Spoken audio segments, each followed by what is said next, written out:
is up, listener? Welcome to Across the Bifrost, where we explore the world of Marvel's Mighty Thor. I am your host, Ryan Doze, and I am thrilled to be with you on this episode today. We are talking Thor, Mjolnir, and Captain America. We are going to do a July 4th themed crossover episode. We brought on a special guest, Rick Verbanas from the Captain America Comic Book Fans podcast. We are talking about the first time that Captain America, Steve Rogers, held Mjolnir. We're going to dig into Mighty Thor issue 390, where that event occurs. We're going to talk some MCU, and we're going to discuss this deep philosophical view of what it means to be worthy. We have a great time with Rick on that interview. Then later on, we are going to break down the super eventful episode of Loki, episode 4. The episode was called The Nexus Event, and believe me, it was eventful. So we talk with another one of our rotating reviewers coming in to talk Loki with me. Very excited for that as well. Also at the end, don't skip the outro. Do not skip the outro because we have a special story time later on in the episode with Dan the Articulator that is related to Captain America. It's going to be awesome. So don't skip out on the end of the episode. If you are a new listener to Across the Bifrost today, we are so glad to have you. We have tons of episodes now that you can go back and listen to. Go back and listen to some Throwback Thursday. Go back and listen to some of our interviews, our top fives, our low-key reviews. We would love for you to go back and do that. As you're doing that, go subscribe to the show on iTunes. Give us 5 stars. Give us a review. Tell us what you enjoyed about the show. We want to be a podcast of the people. We want to give you what you want. If it's Thor related, we want to give it to you on this show. Those are the ways you can support us. We're very excited for this episode. Very, very excited. So let's get into it with our interview with Rick Verbanas.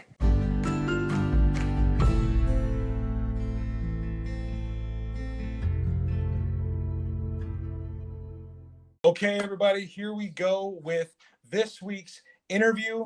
We are breaking down a crossover issue of Thor with some Captain America. There's going to be some Mjolnir talk. I'm really excited to do this today, especially for kind of a July 4th themed issue of this podcast. I brought in a special guest who is a favorite podcaster of mine. He is Rick Verbanas. He runs the Captain America Comic Book Fans podcast. And he's on the show today to talk Cap and Thor with us. How's it going, Rick? Doing well, Ryan. Thanks for having me on. Appreciate you making the time for this, Rick. I just wanted to give people a little bit of an introduction of you before we jump into some comics and then some MCU talk. You are in, I believe, still in the first year of running your Captain America podcast. Is that right? Yeah.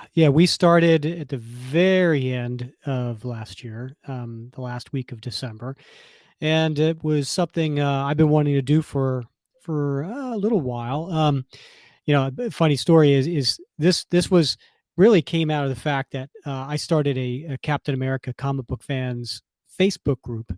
And right around the beginning of the pandemic. So this was in April of 2020, and it just took off. It took off. We're close to, I'm gonna say we're around 4,000 members right now. And a lot of creators too, a lot of Captain America comic book writers and artists, and then creators that are just Captain America fans. So it's kind of cool. We even have Reb Brown, which for the older Cap fans out there, they would know that's the actor who played Captain America in the 1979 TV movie. So right. It's a really cool group. And so just decided from there to start a podcast. And one of the friends I made on the group, Bob Lucius, I approached him and he was like, well, let's do it. And so, I kicked off the podcast, and for those who want to check it out, it's Captain America Comic Book Fans. So you could find it on any platform. But we launched that, and I think right now, this week, we've got episode 39 coming out this Wednesday. And we have a special guest, Ron Garney, who is Oh, artist for Captain America for a few years. And of course, he's been in, Marvel Comics for a long, long time. So we're excited to have him, and that'll come out this Wednesday. awesome. Yeah, I you guys release every Wednesday on New Comic Book Day. And so listeners of this podcast, definitely go check out the Captain America Comic Book Fans podcast. I also really love I love Bob's energy. He comes in just Oh so yeah, energetic all the time. I love it. yeah, yeah. Bob's great. He's a great co-host to have on the show, and he brings a lot of good insight. He asks some great questions for our guests. So yeah, he's a great partner. Yeah, you guys really have a great show over there. We are here to talk on Across the Bifrost about Thor, Mjolnir, and a crossover with Cap. So I just wanted to overview a little bit of a 30,000-foot view of Cap and Thor's history. Most people will know that Thor was a foundational member of the Avengers, and Cap is added to the team really early on in that Avengers run. They have so many adventures in those issues of Avengers throughout the years, and they've crossed over several times. We are looking specifically today at the issue of Mighty Thor 390, and it's a special issue for Captain America fans as well as Thor fans, because this issue of Mighty Thor contains the very first time we see Steve Rogers lift the legendary Asgardian hammer Mjolnir. So I am going to just give you listeners a brief overview of this story, and then Rick is going to kind of set the pace for what was going on with Cap at the time when these issues were coming out, just to fill us Thor fans in. And then we're just going to break down that moment of when Steve Rogers lifts the hammer. So, this issue of Mighty Thor is a very simple story. We get to see Thor return to Earth. He gets reacquainted with the Avengers. We get some really good moments of him just kind of being that fish out of water, because things have changed. He finds out that they have a base that can float now. They have the Hydra base, and Thor almost like decimates it with the hammer. That's kind of a fun moment. And then we get this really awesome, quick conversation between Thor and Cap as they're walking along the beach. And Thor gets the explanation that Captain America is no longer Captain America. He's going by the title the Captain. And Rick, I was hoping you could maybe give us some context. Why is Steve Rogers referred to as the Captain in this issue in 1988 when this issue came out?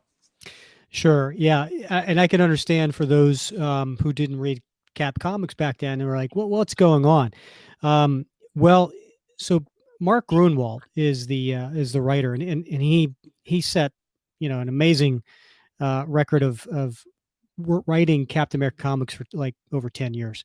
And this is, during this time, this was maybe like 3 to 4 years into his run. He had this story where Steve Rogers was approached by the United States government, and due to a technicality that he didn't die and he was still a member of the military, essentially worked for the government. They came to him and said, "We want you to work for us," and he basically declined.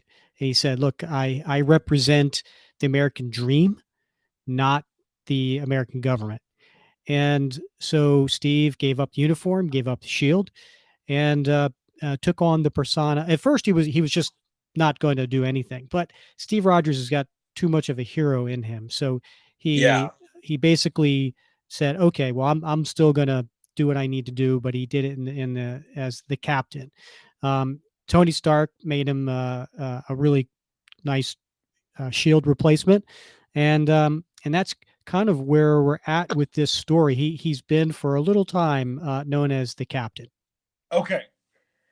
So we jump into this conversation with Thor and Cap. Kind of, they get reacquainted.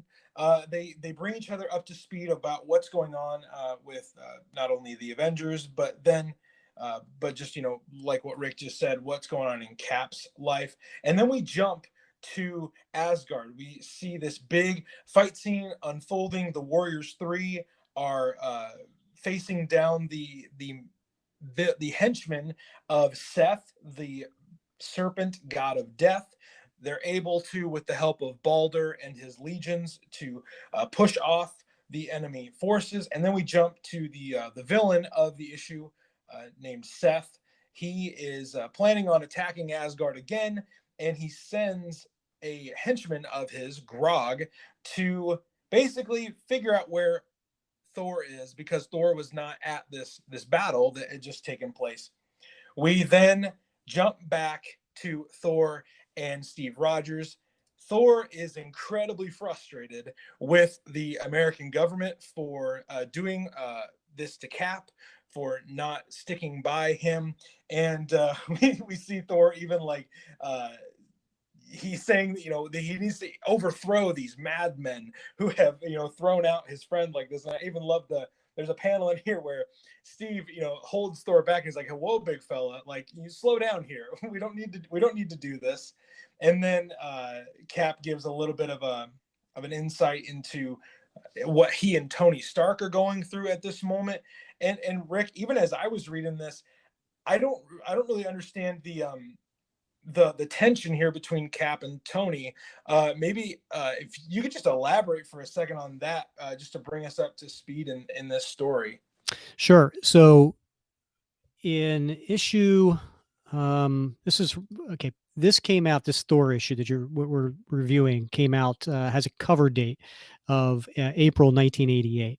So right around this time, the Tony is going through his own issues, where he's trying to track down some stolen armor. So he goes to I can't remember the location, but there's armored guards there. I think Okay. it's is it the Raft? It's one of those high security areas The where super prisons. yeah, it's like Okay. where the supervillains are, right? Um, and so he goes there and he's Cap's there with him, and he essentially comes up behind Cap and knocks him out. And because he knows that Cap was going to try to stop Tony from um, taking back some information from these guards that are using the armor. Okay.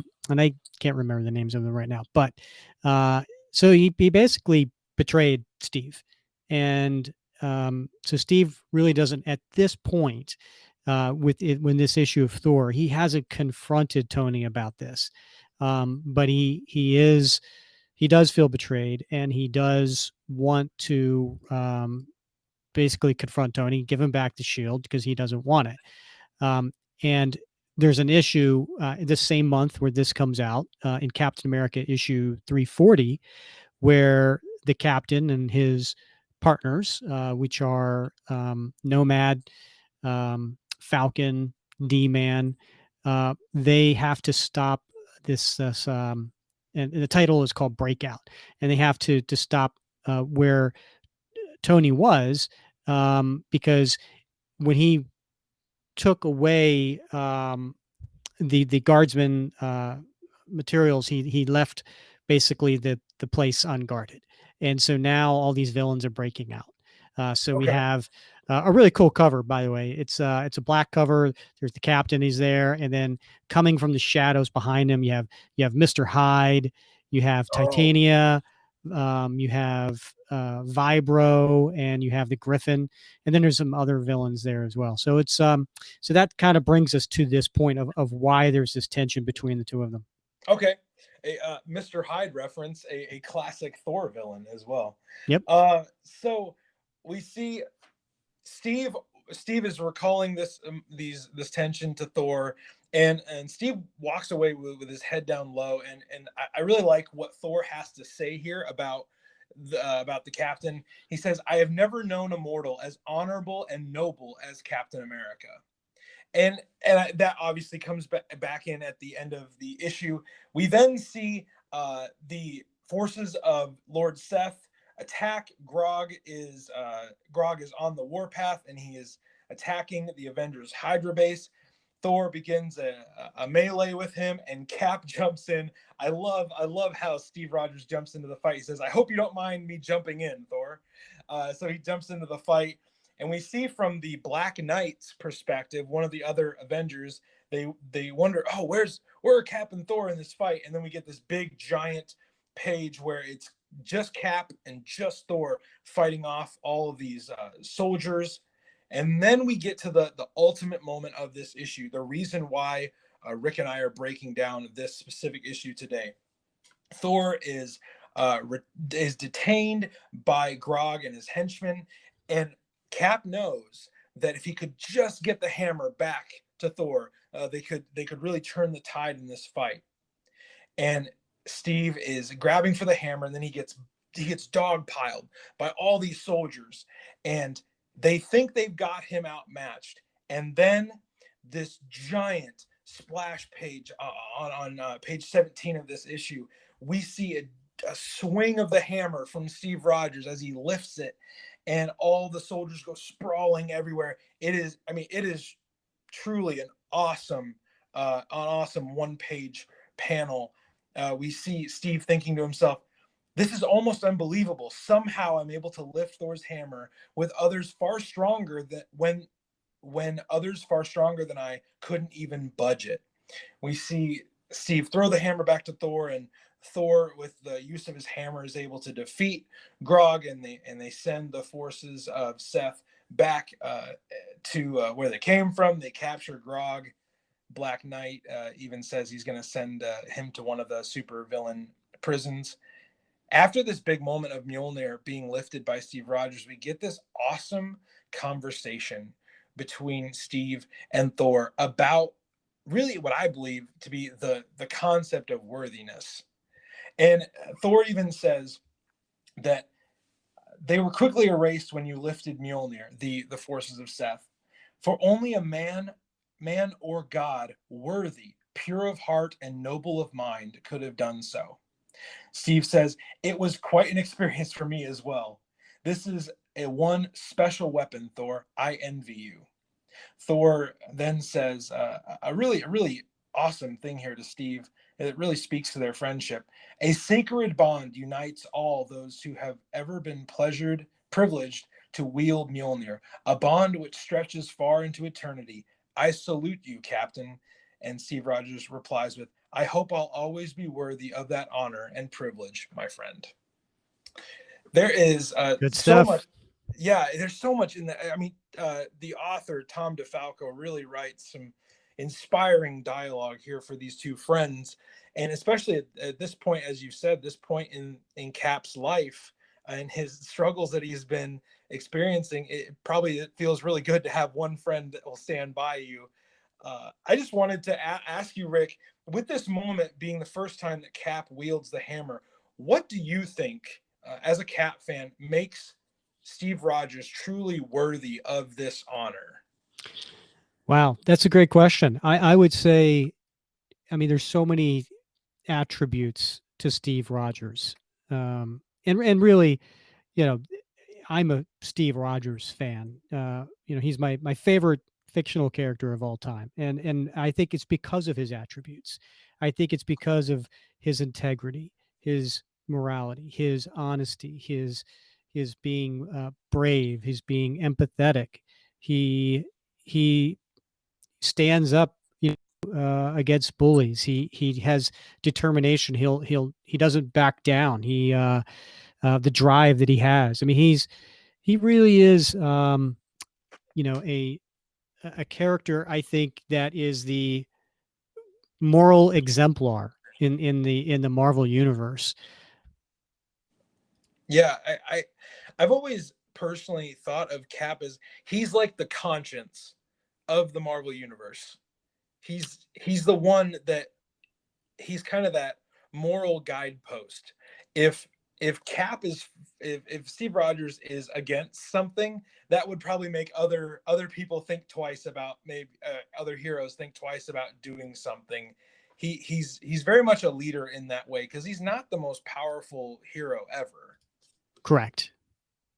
There with this scene at the end of the issue, I think I noticed as we were reading through that and just giving a quick overview that Cap doesn't want the hammer for himself. He just wants it to get it back to Thor. I mean, at the end of the day, this is a Right. Thor comic, and Thor gets the the heroic moment at the end. But I really think it speaks to his like you said, his integrity and also their friendship. Um, that has extended through the years, all the way back in the beginning of Avengers, and especially through to what we've been able to see in the Marvel Cinematic Universe. And I know you are a comic books guy, but I did want to dig into Thor and Cap's relationship in the movies, and then that awesome ultimate moment at the climax of Endgame. So we're gonna jump into some movie talk, if that's okay with you, Rick. Yeah, no, that's cool. I listen, I love the MCU. As a lifelong Captain America fan, we weren't always very cool, right? Yeah, And so there's, comic geeks, comic nerds, whatever we were called back then. You're already getting picked on. But then there was a hierarchy in Captain America. I mean, in comic book fans too, right? So the Batman fans, the Wolverine fans, the Punisher fans, they look down on us Captain America fans. yeah, We were the goody two shoes, the Boy Scout, whatever. So the MCU, when almost 10 years, well, right around this week, 10 years ago, yeah, first Avenger came out. And it does my heart good these last 10 years to see kids, teenagers, adults walking around with Captain America logos on their t-shirts and their hats and their backpacks, and Cap's cool. And so a lot of that has to do with the MCU. So trust me, man, I'm a big fan. So let's get to it. yeah. So the first interaction we get to see of Thor and Cap in a movie is the first Avengers movie. We get to see the fight scene that is originally between Thor and Iron Man, but then Cap comes into the middle of this fight, and it is so crazy that a man who, like, yes, he's got superhuman peak physical abilities.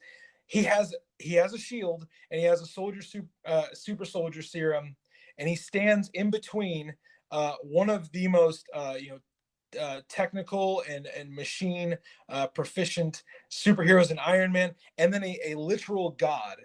And he is the one that tells Thor to put the hammer down.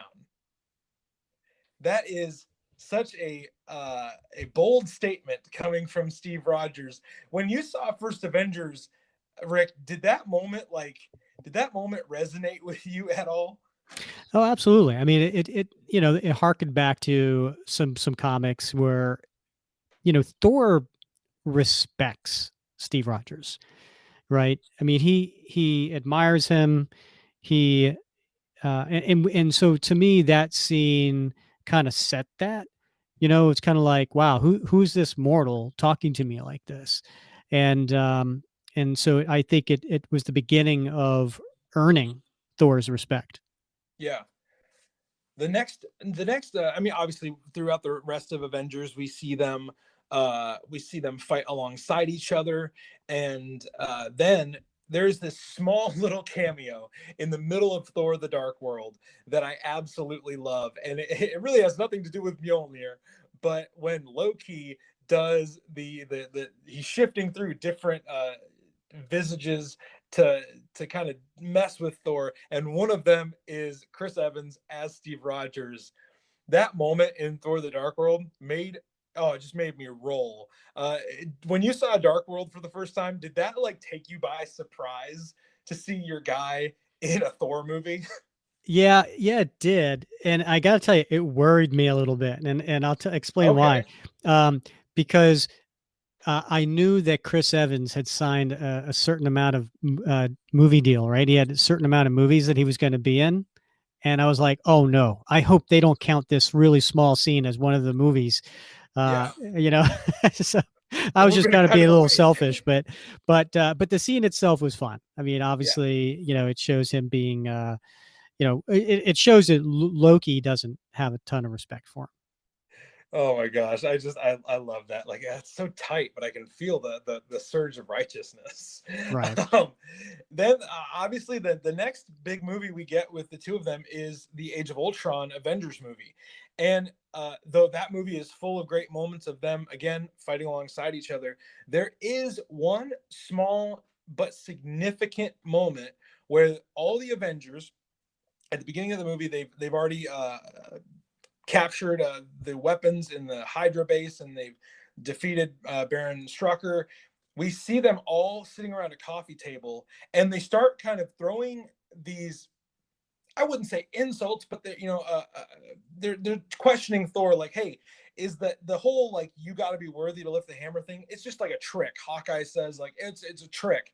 Then they all go around and they try it, and Steve is the only one that can even get the hammer to budge. And you see that brief moment of Thor being like, oh, like he's worried for a second. Right. Take us to like Rick watching that moment uh in the theater. What is your reaction to that small little nod? So it's a great scene. It's a funny scene, right? Absolutely. Because the way it's the edits and the cuts, they go from like, Tony, you know, uh trying to do it with his Iron Man gauntlet, right? And you see Yeah. other people trying to do it. So it was kind of funny scene. And then when you see Steve go over and he picks it and it moves a little and you see Thor's instant concern. Um I would say I was torn. It was like part of me was disappointed because I knew in the comics that Steve can lift a hammer. Yeah. So part of me was like, oh yeah, this is gonna be great when Steve does it. Exactly. And so I was a little disappointed when he didn't. And and I and I did wonder. I did wonder. It was like, well, why? You know, it moved a little. Like, I don't understand why, but like why would he move it just a little, if not all of it or none of it? You know what I mean? And Yeah, of course, yeah. we find out later, right? Yeah. Why that happened? Because Steve's a great guy, and he didn't want to embarrass Thor. Oh gosh, it's great. He just like he tries for like a few seconds. He's like, well, what can you do? Just and he moves along.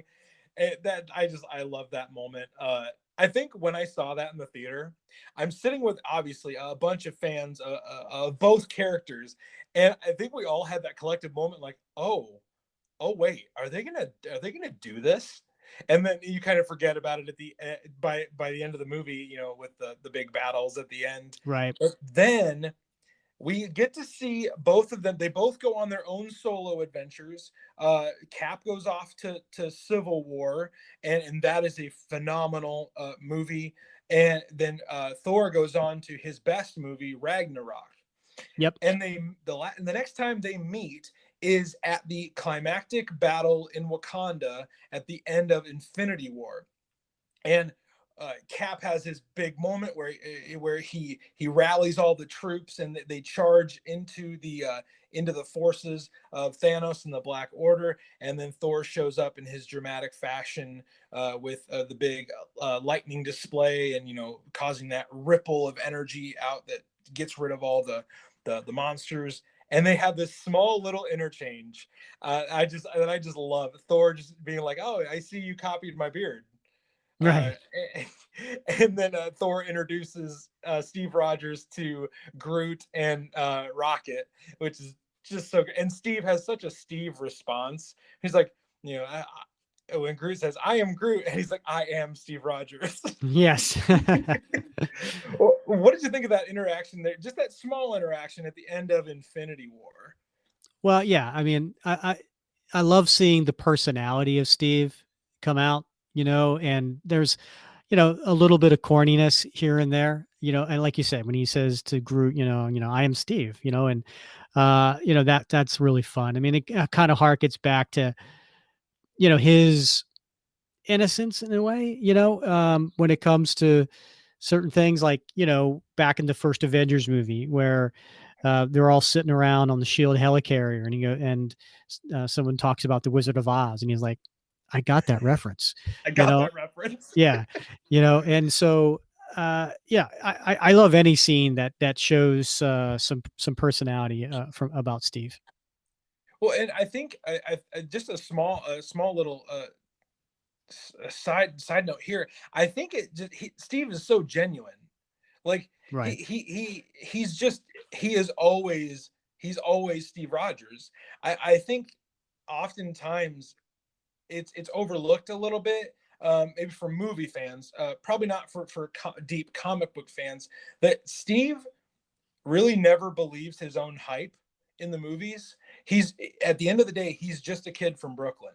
You know Right. what he says.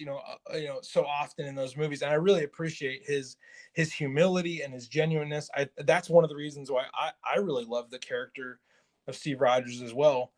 I mean, and, We, and and it goes back to, he didn't lift the hammer on purpose, right? yeah, I mean, like, yep, how great a guy is that? Like, he could, yeah, and he could be like, hey, and show everybody up, and embarrass Thor, but that's not his nature. That's not his style, and I think it just goes to further prove, just how, the how good a guy he is. yeah. Like he doesn't need to prove that he's better than Thor, because I think deep down, like, or maybe not so deep down, if we were all honest, like, who is more worthy of lifting Mjolnir than Steve Rogers? Like, when it comes to superheroes in the Marvel universe. Right. And there's been a few. I mean, there's been a few. Steve's not alone, right? Yeah. So, I mean, obviously, recently you had Jane Foster. You've had, I think, Storm. Yes. And then there's been some alternate universe versions of people who've lifted the Mjolnir. Is I think Black Widow maybe did it in an alternate reality. I mean, heck, I Yes. think Squirrel Girl did it in an alternate reality. So She definitely did. yeah. So, and obviously we're missing a big one, Beta Ray Bill, right? So, Yes. um, yeah, but as far as, I mean, hey, I'm biased. I'm gonna say Yes. Steve's the most worthy of all of those. And you should be. Speaking of Steve lifting the hammer, full on, all the way, we come to the final fight of Avengers Endgame. And just something I wrote, I only describe this scene in the movie in my notes one way. I just call it the moment. Sure. It is, in my opinion, it is the coolest, most jump out of your seat moment of the entire Marvel Cinematic Universe. It is. I remember when I was sitting in the theater, um, people were jumping out of their seats, yelling, fist bumping at just a kid from Brooklyn grabbing this magic hammer. Like, out of context, it sounds insane, but he gets this moment and he goes to town on Thanos. Like, there, Yep. did the theater go absolutely bonkers where you were at when you saw this? Funny story, Ryan. So, Okay. um,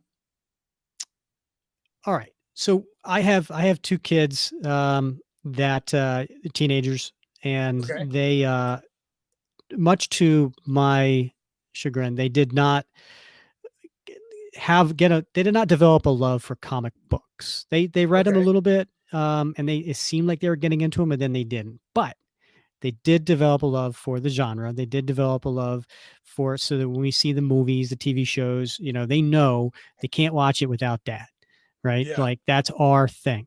So when we go to these, usually it's me and my fiance and my two kids, and we're sitting in the theater, and it's opening night, of course, right?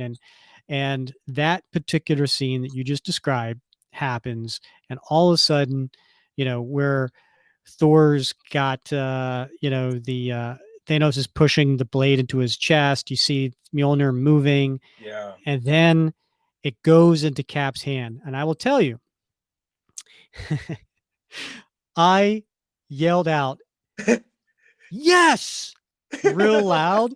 And then, because, and I was the first to yell because like I was like an instant reaction. Like I think a lot of people, like Oh, it took a second for them to like to grasp what was happening, but because I exactly. knew what was that this was something that should have happened a while back, but it didn't, and like I knew from the comics, I just had an instant reaction. So it goes through his hand, and I just yell, "Yes!" and and then That's there's all this awesome. laughter, and then an eruption of cheers, and Oh, and the funny thing is, I still get chills when right? I see that scene, when I see him battling Thanos with it, when I see it come back into his hand and he says Avengers assemble, Oh, I still get chills and all of that. yeah. Honestly, if anyone can try to challenge me on a cooler moment, try your best. But I mean, I quite literally leapt out of my seat and was just fist pumping like my team had just won the Super Bowl. Like Right. it was such a, like you said, we still have emotional reactions and even goosebumps watching that scene. And that movie came out years ago. Like that is it's already happened. It's not still happening to us. And I just think that is such a great climactic moment of that movie. And even Thor says it. He's like, I knew it. Like Yeah. Yeah. I knew it. And we see Cap, go to town on Thanos. And then even when they split back up a little bit, Thor says, like, no, you can have the little one. Right. Because Yeah. he's gonna stick with Stormbreaker. But yeah, that really was a significant moment. And I really just want to wrap this up, Rick, by getting your opinion, kind of encapsulating this whole conversation of Steve Rogers and this test of worthiness and how it kind of bonds him and Thor together. If you have any final thoughts about this great lineage of lifting the hammer and being worthy. I see what you did there, Ryan. Encapsulate, right? I see Oh, what I you didn't even did. do that on purpose. Ah, it's good. Oh, wow, that was Um, sly. so yeah, I could say that, early on in the comic book career between the two characters, there was a mutual respect, right? Yeah, But to have, but then again, Cap respects a lot of people. Thor doesn't, right? I think there's only a yeah, handful of mortals that they're up there, and Steve's one of them, and that's been something that's been early on. So they've had, obviously in the Avengers a lot of stories together, but in their own books, Cap and Thor, there's been some stories where they've crossed over, and those are fun, and maybe we can talk about those someday. But absolutely. but yeah, I think it comes down to the fact that Steve is worthy, and it reminds me of a conversation that I had with Professor Mark D. White. And he's the author of a book called Virtues of Captain America. He's actually a professor of philosophy, and had a nice conversation with him about why Cap is worthy and how and whether or not a fictional character can be a role model. And Yeah, that's sort of one of the mottos that I have, and many people on my Facebook group have, and that is, what would Cap do? yeah, When at the end of the day, if you have a question, what would Cap do? And so to me, I think that's what it's all about. It is the mutual respect between the characters, and the fact that Steve is worthy of that. yeah. There's I second and agree with everything you just said there. And even it takes me back to what we looked at in Thor 390, when Thor says there is not a more honorable mortal than Captain America Steve Rogers. And I think for Thor, an Asgardian, God, to say that is just the utmost respect. And you're right, Thor does not respect everybody. as I'm going issue by issue through the history of Thor, he definitely does not respect everybody. You have to earn his respect. And I think Cap doesn't achieve that by his physical prowess or his, his godlike powers. He does that by the quality of man he is. And I just I think I agree with you so much. Like, I believe fictional characters can be a role model, and I think that's a good maybe metric with decision making. What would Captain America do with this decision? I think that's a good maybe lesson for our listeners to walk away with today's episode. Rick, before we sign off here, just go ahead and plug you and Bob's podcast one more time, so our listeners for sure know where to find it and know what to do. Thanks, Ryan. I would say if you, on whatever platform you're listening on now, just do a search for Captain America comic book fans, and we are there.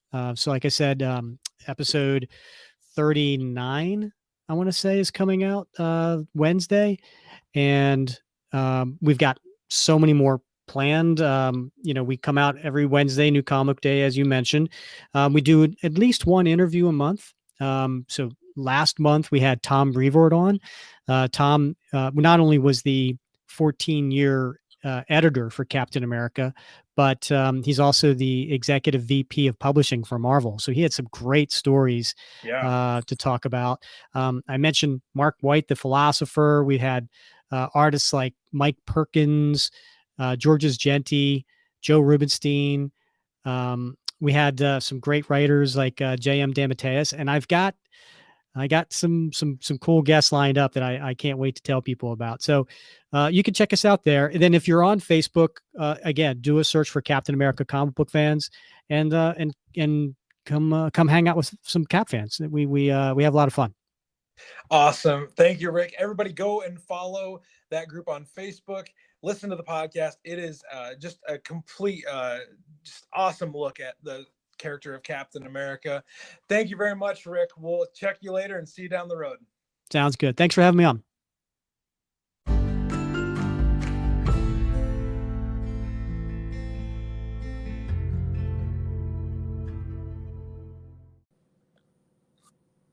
Before we leave you today, listener, we are going to talk about episode 4 of Loki. The episode is entitled The Nexus Event. And man, I feel like the word event is so appropriate because this episode was eventful. So much happened in this episode. And I brought in one of the rotating guests to talk Loki. I brought Michaela to talk with me about this episode. So, Michaela, how's it going today? It is going very well. Very nice weekend. And I'm just so excited to be watching more and more Loki every week. Yes, we are so close to being done, but so much happened in this episode. We are going to try and cover most of it in the next few minutes. But I wanted to just get your impressions. What were some of the things that jumped out at you from this episode? I mean, I really don't get what wouldn't jump out at you from this episode. But what were you thinking as you were watching this episode 4? Just 2 words, honestly. Emotional roller coaster. Emotional roller coaster. Yeah. Yes. Like the amount of different emotions I felt, just, oh my goodness, it was so overpowering. Yeah. What was the most okay, well, let's go with this. Speaking of the roller coaster, we'll use that as our imagery. What was the highest high point for you in this episode? The moment that you felt the best. I wouldn't say best, but just the most like wow moment for me. It was just when they realized that the timekeepers were just like not real, just like robots basically. Yeah. I mean, yeah. So I mean, that moment was obviously huge, and if you haven't seen episode 4 of Loki, we just spoiled a huge thing for you. So listener beware, I guess. Yeah, we learned that the timekeepers end up, they're just androids. They're just robots, that are we assume someone is still behind them because it's episode 4 and they just killed off the timekeepers. and that all comes at the end of a really long, cool fight scene with Sylvie and Loki, and then Renslayer's in there. Really cool fight scene there. What was the lowest you felt in this episode? The lowest for me, definitely the very end, before the credits started rolling, when they pruned Loki. Or my God. Like, if you're a Loki fan, obviously it's not a new thing to see him, get killed off. Obviously, yeah, we've seen it so many times in the MCU, but just every time it's just another low blow to us fans. now, so you mentioned the cutscene. Mm-hmm. So I'm gonna tie that in with that moment where Loki gets pruned. Mm-hmm. Before you'd seen the cutscene, were you like, "Oh my gosh, we're done seeing Loki for the like"? Did you buy it, or were you like, "Okay, there has to be a reason. There has to be something here that's going on"? Yeah, logically, I knew that it probably wasn't the end of him because the series is called Loki. Like, he's going to be involved in some way, shape, or form. It would no be matter really what. weird if he wasn't. Yeah, but like the emotional part of me, like my mind was racing 1,000 miles an hour. Like, oh my goodness, like what are they going to do now? Like, how is this going to play out? Like, oh my goodness. Yeah, honestly, yeah. I had that exact same like frantic, like, oh my gosh, no, please, God, no. Yeah. And then you just see the look on Sylvie's face, and you're like, yeah, what in the hell is happening? Yeah. I think for me, lowest moment is when Mobius gets pruned. That too. That was another low moment for me. And he talks about the jet ski again. Yeah, He's get like, this man his jet ski. I imagine that I had a jet ski, and that's his last thing. Yeah. Oh my gosh. And we'll get into like theories going forward in a minute or two. Mm-hmm. But the kind of the chase scene throughout the TVA that ends with Mobius getting pruned, in the middle of that we get a cameo from Jamie Alexander, the actress that plays Lady Sif. Yes. When Sif shows up, I'm not gonna lie, Michaela, my mind was so blown by that, because she is one of my favorite characters from the Thor movies. Mm-hmm. And when she shows up, I'm like, oh my gosh, this was the special part of this episode. And up until about halfway through the episode, she was the special part. Mm-hmm. But then she got like quickly drowned out by like everything else happening. Yeah. But when she shows up, were you shocked by that? What did seeing Sif show back up in a Thor related title, like what emotion did that bring out of you? That was one of the moments where my jaw literally hit the floor. I was like, oh my goodness, I never thought, I'd see you again, like in this context. Like, what's happening? I was so happy to see her. And then like they do this weird, like his punishment is he has to face Sif like over and over and over and over and over again. And, the wrath of Sif. he gets punched and slapped and kicked in the nuts, and it was just like, well, initially when I see that red door, when they brought up that red door, I was like, oh, that door doesn't look like it leads to anywhere good. Yeah. And then Sif is Loki's punishment, which is so unique and interesting. Was there any other thing from the episode that really jumped out at you? Or to use our roller coaster analogy, anything that like sent you upside down, like it was very confusing to you and you weren't really sure what to do with it? Definitely when us as viewers kind of found out that Sylvie and Loki kind of like, like they've fallen for each other, or themselves, like however you want to word that, themselves. It's like, what do you call it when you fall in love with yourself, but it's like a different version of you? Yeah. I'm sure we got to I'm sure there's a word out there somewhere. Yeah. Well, then at the end, we'll just kind of talk about what we expect going forward.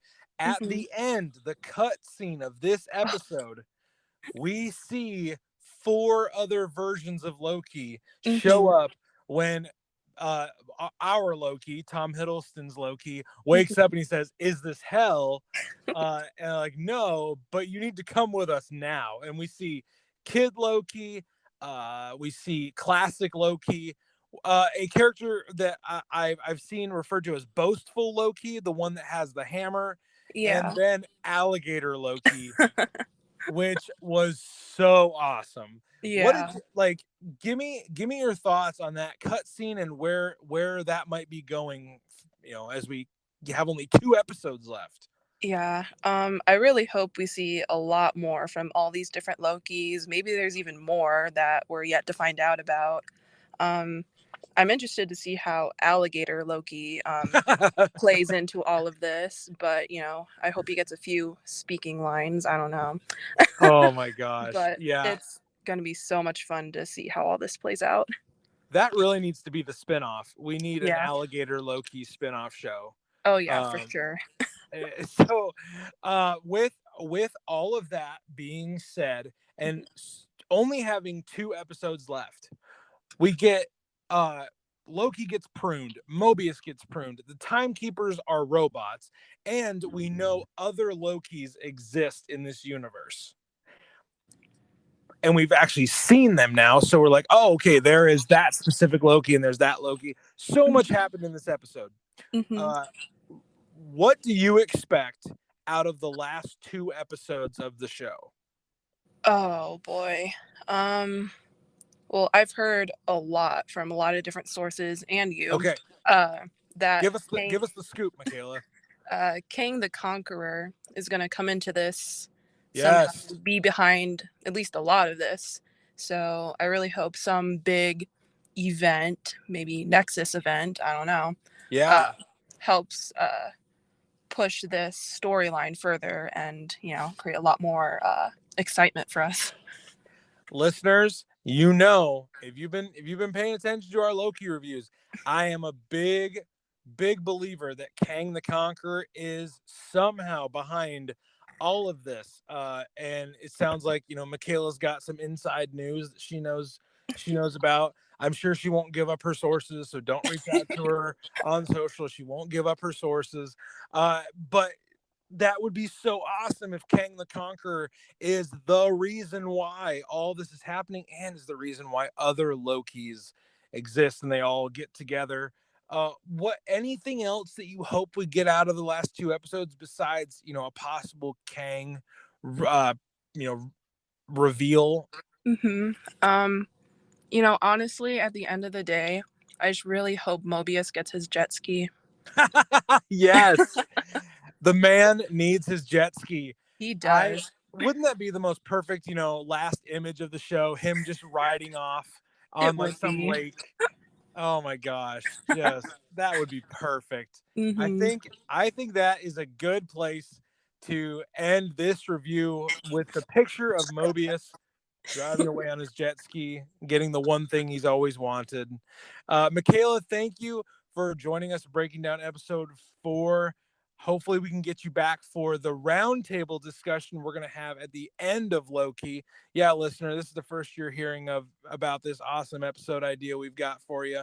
Hopefully we can get Michaela back for that, and maybe some more of those inside scoops that she's got.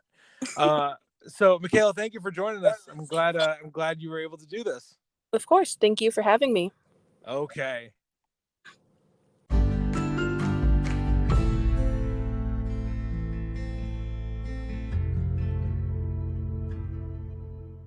Okay, everybody, before we get on the road today and we wrap up this Captain America themed episode of Across the Bifrost, I brought back on Dan the Articulator to share a very appropriate coincidental story that relates to our breakdown of Mighty Thor 390 that we did with Rick Verbanas in the bulk of this episode. So I brought back Dan on, and he is going to tell you guys the coolest story about that issue of Mighty Thor 390. Go for it, Dan. Oh yeah, of course. So actually came with like a very important trip to the comic store for me in my life, I guess. This 390 was the first comic book period I've ever owned. That's and awesome. Yeah, when I saw you post that shot of the captain, we're going to call him for this issue. Yeah. Winging Thor's hammer, I was like, hey, I know where that's from. That's on my wall. Yeah, that's on my wall in a frame. The original issue from 1987 with all the ads from the 80s in it.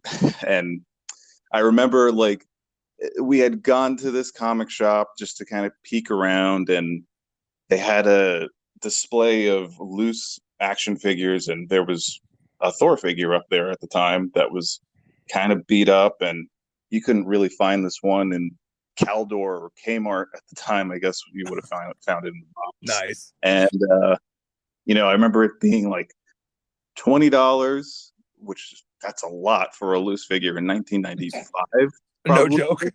Yeah. So, and I remember we took the trip, we saw that, and like my dad was like, "Oh, maybe next time." And next time came around, and he was able to pull it together and get me that toy and this comic book.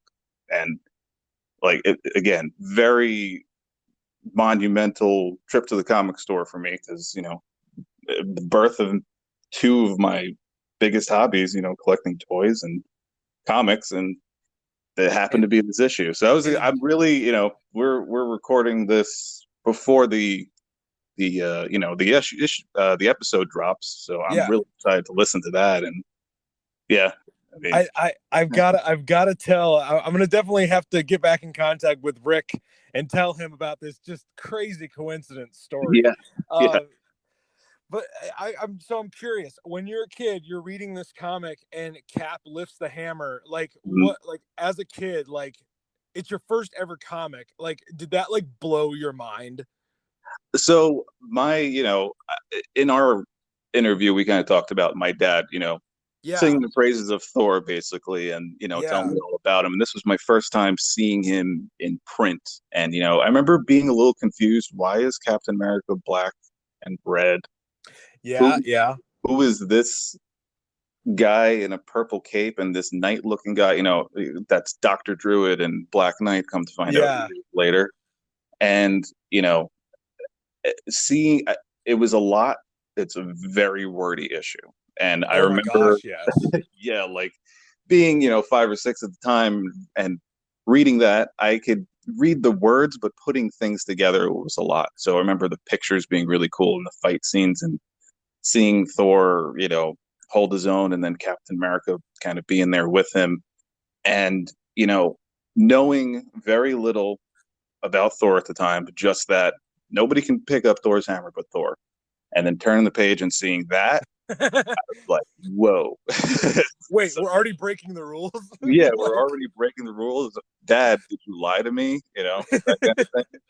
But everything I know is a lie, Dad. Yeah, exactly. Maybe, I mean, is his name even Thor? Like, what else is wrong? But anyway, it was really cool. And, I always held on to this issue. Obviously, it's framed on my wall. And, that between that picture and the last time you see the Captain and Thor in the comic, they're both holding the hammer together.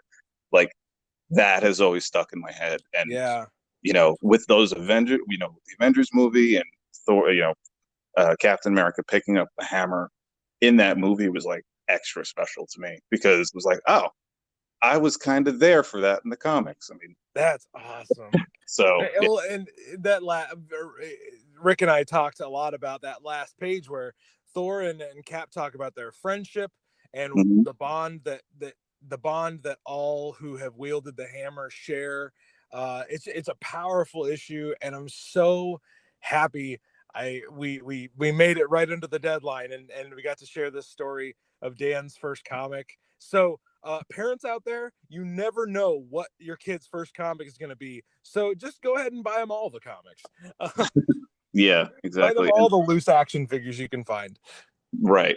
And being an adult and seeing that now and knowing the story of like why the captain was in that suit, and then also him holding the hammer, it makes it that much more special, because he wasn't maybe feeling worthy to wear the red, white, and blue at the time, but he was worthy enough to pick up Thor's hammer, and something to be said about that. So it's a phenomenal issue. I'm so glad we got to break it down in this episode.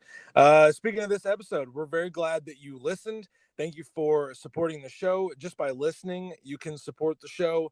Other ways you can support the show is going to iTunes, subscribing, rating, reviewing the show so that more people can find the show. More people can join us aboard the Rainbow Bridge as we explore the world of Marvel's Mighty Thor. Another way you can support us is following us on social media.